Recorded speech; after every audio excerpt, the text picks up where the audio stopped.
Welcome to This Explainer. Today, we're unpacking a radically different perspective on why so many of us struggle with what we eat, and more importantly, how we can actually hit the reset button on our biology. We're drawing directly from the clinical work of Dr. Alan Goldhamer. He's the founder of the True North Health Center, and he's guided over 20,000 patients through a process that fundamentally destigmatizes food addiction. If you've ever felt like your diet has literally been biologically hijacked, well, you are not alone, and the solution we're looking at today might just be a complete system reboot. Okay, let's dive into this. Here's our agenda for the explainer. We'll start with scarcity versus abundance, then move into escaping the pleasure trap. After that, we'll cover the ultimate biological reboot, followed by the SOS-free plant diet, and we'll wrap it all up with lifespan versus healthspan. Section 1. Scarcity versus abundance, the evolutionary mismatch. And this brilliantly illustrates our very first core concept. To truly understand our modern struggles with food, we actually have to look backward. You see, our battle with diet isn't rooted in a lack of willpower. It's rooted incredibly deep in our evolutionary biology. We are up against a massive environmental shift here. Look at the environment of scarcity our early ancestors faced. Most of them didn't actually live long enough to pass on their genes. They died from predation or starvation. So the ones who survived? They were hardwired to gorge on the most calorie-dense foods possible just to endure periods of famine. But fast forward to today, and we're in this environment of absolute abundance. Human beings are incredibly innovative, right? We changed our entire environment, but our biological wiring stayed exactly the same. We are perfectly designed for scarcity, yet we live entirely surrounded by highly processed, calorie-dense foods.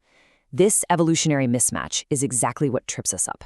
It leads directly to the systematic overeating responsible for obesity, metabolic syndrome, and all these chronic degenerative diseases. 2/3 of people in industrialized societies are overweight or obese. The environment itself is the trap. Section 2. Escaping the pleasure trap, understanding dietary addiction. Now that we see that evolutionary mismatch, we have to look at how our modern food environment explicitly exploits our biology. Dr. Goldhamer calls this the pleasure trap. Basically, it's the artificial stimulation of dopamine in the brain resulting from highly fractionated, chemically altered food byproducts that completely fool our survival instincts. It's essentially a biological hijack. Here's how it works. The brain rewards us for engaging in survival behaviors, like eating, with a neurochemical called dopamine. Dopamine feels great, and naturally, the higher the caloric density of a food, the more dopamine is released. But modern food manufacturers, they've completely figured out how to game this system. By stripping natural foods down and chemically altering them, they fool our survival instincts. Our brains are essentially tricked into thinking we are hitting the ultimate survival jackpot, and that leads to severe dietary addiction. So what are the primary culprits setting this trap? Dr. Goldhamer refers to them as SOS, salt, oil, and sugar. Notice, these aren't whole foods. They are highly fractionated chemicals added to our food for one specific reason: to make us systematically overeat. Oil and sugar pack this incredible caloric density with almost zero satiety feedback, meaning you eat them, but your body doesn't tell you you're full. And salt? Salt is particularly fascinating. While sodium is an essential nutrient, we naturally get all we need from a standard whole foods diet. Added salt acts as a powerful trigger for passive overeating. If you salt a bowl of brown rice, you will simply eat more of it before feeling full, compared to a plain unsalted bowl. Plus, added salt acts as a preservative that can actually negatively alter our gut microbiome. This SOS combination makes everything hyperpalatable, completely masking the fact that the highly processed food underneath has had all its natural nutrition totally stripped away. Now, what's really interesting about this slide is how strangely society treats this specific addiction. Think about it. We treat alcoholism with total abstinence. You would never tell an alcoholic to just drink from a slightly smaller glass, or to cut their whiskey with water and just sip it mindfully. No way.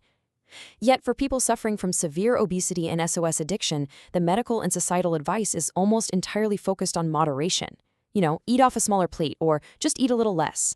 But for an addict, moderation is a total myth. For those suffering from the diseases of dietary excess, attempting to moderate the very chemicals that are artificially short-circuiting their dopamine receptors, well, it's a losing battle. Section 3. The ultimate biological reboot. Medically supervised fasting. So if moderation doesn't work, how on earth do we break free? This is where the radical clinical intervention at the True North Health Center comes in. Dr. Goldhamer uses this brilliant analogy. It is very much like treating a corrupted computer. You turn the thing off, you turn it on, and now it's working right. I love that because it makes it so clear.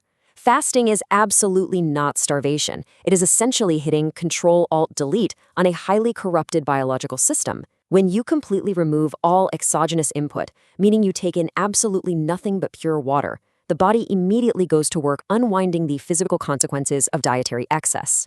The clinic has used this protocol over 20,000 times to let the body's own natural intelligence clear out excess sodium, mobilize toxins, and dramatically drop insulin resistance. Let's walk through exactly what happens during this reboot. The first few days, days 1 through 3, yeah, they are undeniably the hardest. Your brain is aggressively adapting from burning glucose to burning ketones, specifically beta-hydroxybutyric acid, which comes from fat breakdown.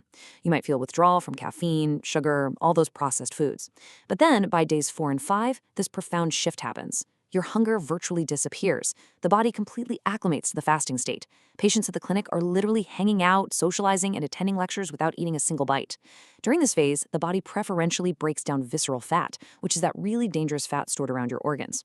Finally, Dr. Goldhamer notes that 40 days is the absolute maximum recommended duration. Any longer, and you risk deeper metabolic or electrolyte complications, like dangerous potassium depletion. And the clinical results of this reboot? They are honestly staggering. Because these conditions are largely diseases of dietary excess, they are incredibly responsive to the ultimate removal of that excess. High blood pressure, for example, drops so rapidly during a fast that patients actually have to be carefully weaned off their blood pressure medications beforehand, otherwise their pressure drops way too low. Upwards of 80% of type 2 diabetics can achieve normal blood sugar levels without any medication. And True North has even published case reports in major medical journals showing certain forms of cancer, like a stage 3 follicular lymphoma case, completely disappearing after a 21-day water fast. The human body, when you just give it the space, is remarkably adept at healing itself. Section 4. The SOS-free plant diet, feeding the rebooted system. Now, fasting isn't a cure, it's a reset. Once your body is rebooted, you face a brand new challenge. You must adopt a strict maintenance plan, because if you go right back to the SOS pleasure trap, you will immediately re-corrupt the system all over again. The required protocol is an exclusively whole plant, SOS-free diet, broken down into 3 steps.